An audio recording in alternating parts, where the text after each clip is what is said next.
Hey everyone, it's Justin and welcome back to my YouTube channel. Today I have a card tutorial featuring some brand new products from scrapbook.com and I'm so excited to share them with you.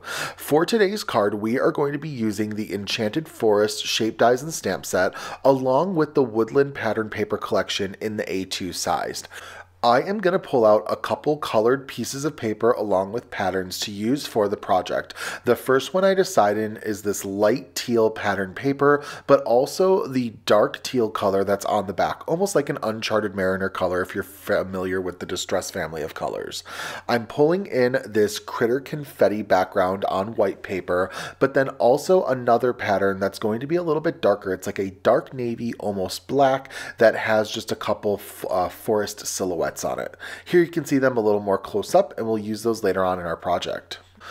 I'm now going to use my original Misty in the rose quartz color, available exclusively on scrapbook.com, to stamp out the bear image and the fox image that are provided in the Enchanted Forest stamp set. So I've gone ahead and placed the images onto my Misty door, getting them into place, and then I'm going to use my Pink and Main Magic anti-static brush to make sure that there's no sort of static residue on the paper that's going to affect with some future heat embossing.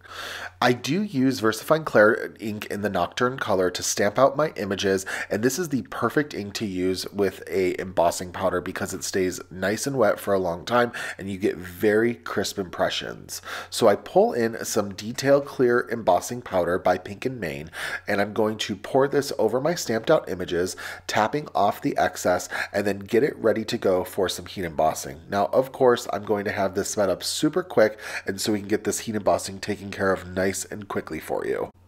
After the heat embossing has dried nicely, I'm pulling in my Spectrum Noir Tri-Blend Markers, and I'm going to use these in order to get my images all nice and colored up.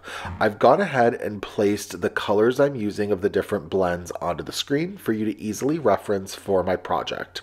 Now, what I like about the Spectrum Noir Tri-Blend Markers is that they are an alcohol marker that takes the guesswork out of worrying what your blends are going to need to be.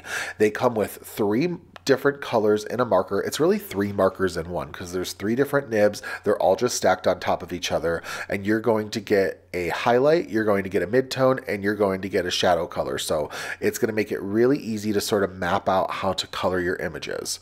What I like to do, and what's typically recommended, is to put a layer of the lightest color first and then go from the darkest color, which would be the shadow, and then do the midtone and then the lightest to get that nice alcohol marker blend.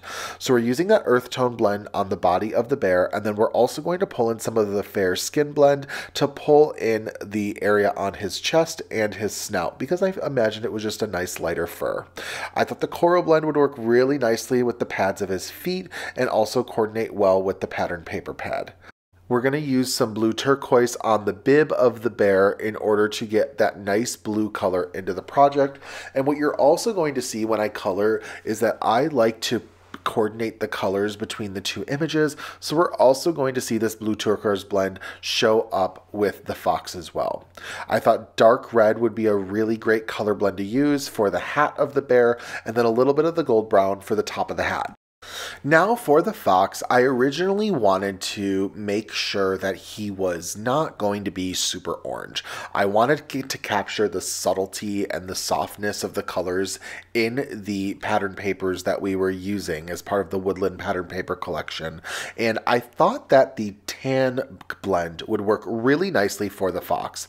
It ends up being a little lighter than I would have wanted and leans a little bit more into browns than it would orange, but I still really do appreciate the lightness of the color, that it's not super saturated, not super vibrant, and I do think that it works well in the final end of the project. We then go in with a Sakura Jelly Roll white gel pen in number 10 size just to add some gel pen highlights to our colored images. I like to do this because it adds a little bit of a cartooniness and a whimsicalness to these characters, which gives them a perfect storybook feel. After I have the gel pen accents all situated, I then pull in the shape dies because the shape dies do coordinate with these stamped images for you to be able to use the outlines and die cut them out perfectly. In addition though, this shape die collection does have a total, I believe it's 42 different dies that you can use if you wanted to paper piece these images together and not just stamp and color them. So you could have a really fun die cut sort of effect on them and not have those dark borders either on the characters. They could just kind of run off the page, have that super soft look to them. I'm also going to use this white paper to die cut the strand of a balloon I'll be pulling in later and the die cut sentiments of happy birthday. These are all included with the shape dies of the Enchanted Forest die set of this bundle. I cut out the bits and then I pull in the stitched candy striped A2 card die, and I am going to use this to die cut that Uncharted Mariner paper that we had pulled out of the Woodland Pattern Paper collection. Now, I am such a sucker for candy cane stripes, and this die set is absolutely no exception. Using my Misty Precision Glue Press, I'm going to adhere liquid adhesive on the back of this panel so that I can get it applied directly onto the light teal pattern paper we pulled previously. You'll see it off in the right-hand corner sneaking in, and that's what we're going to apply this directly to. If you have not yet invested in a Misty Precision Glue Press, I cannot express enough how helpful it's going to be in your craft stash. I use this glue press all the time. It is wonderful, and it really helps me with the fine tip nozzle to get into those smaller spaces and not use too much glue. As you're going to see, I'm going to press this die cut into place, getting that liquid adhesive nice and adhered to the base layer, and I don't even have any sort of seepage because that Misty Precision Glue Press really controlled the amount of adhesive we were using. Next, I'm going to pull in the nested octagon dies from scrapbook.com, and I am going to use 2 of these dies to create a layered and framing effect for my card. We're going to make a central focal portion of these octagons, and what I'm going to pull in are those pattern papers that we had pulled previously with this card. I'm going to use the larger of the 2 dies is going to be of the dark pattern paper, and the smaller of the 2 is going to be on the white background pattern paper, and then I'll go ahead and die cut them out with my die cutting machine. Now, I do pull in an additional piece of pattern paper I didn't originally pull. It's this confetti coral color that I use for the balloon die cut, and then I use the scraps of the darker pattern paper we had cut our larger octagon from to die cut the shadows to happy and birthday. I love that I'm able to use some scrap paper for this portion of my card because it really helps make me feel like I am getting the most out of this pattern paper. After securing the die cuts with some mint tape, I process them through my die cutting machine and they'll be ready to go for my project. Using my Misty Precision Glue Press, I then begin the process of adhering my sentiments to the shadow outlines that we just die cut.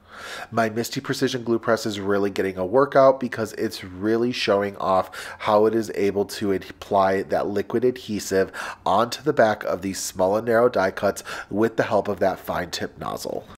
Another thing that I like to do is incorporate the use of acrylic blocks to help apply an even amount of pressure to make sure my die cuts adhere appropriately.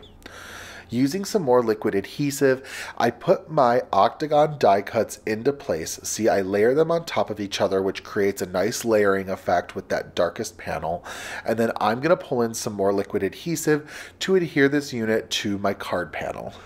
Once I'm satisfied with the positioning of my octagon piece, I can now begin the process of adhering the string to my little balloon die cut. This little balloon is going to be so perfectly fit inside of the hand of our fox, and it's going to be like the fox is giving the bear a balloon on his birthday. So I use my liquid adhesive to adhere it nicely into place, and then I use double-sided adhesive foam rounds on top of each of my characters so that I can adhere them to my card panel. I am a huge proponent when it comes to the use of foam tape. It is very rare that I create a card that you don't see me incorporate it somewhere because I love how foam tape allows images to really pop off your card and bring attention to whoever the recipient is. So I've gone ahead, I've put those foam rounds on the back of my characters, and then I'm going to put them into place. So I'm going to layer them so that the string of that balloon is just tucked to the side of the bear's nose. And I just think this is so cute. I love this little scene, and we're going to also add our happy birthday sentiment to the bottom to make it perfect for the occasion. Using my Misty Precision glue press, I'm going to just adhere these directly to the panel so that they are nice and level with the bottom of the card. I'm going to adhere my card panel to an A2 sized card base, which has been pre-cut off camera, and then once that is nicely into position, the last thing I'm going to do is use some orange sherbet pops of color to apply a couple embellishments to my card. Now, after I was completed, and you will see this in the final image, I did go in and add some silver glossy dots from Pink and Main, but right now I'm super happy with the way that this color looks on the card. I think that it just gives it such a perfect little pop and a little bit of brightness. I tapped the back of my card to help flatten out these little dots from the pops of color, and then I'm going to let these dots dry entirely. And there you have it, my final birthday card ready to go. Thank you so very much for stopping by my YouTube channel today for this tutorial. Don't forget, all of the products are linked below, and I greatly appreciate you using the affiliate links listed for your shopping needs. Don't forget to like and subscribe, and I will see you very soon. Have a great day, everyone. Goodbye.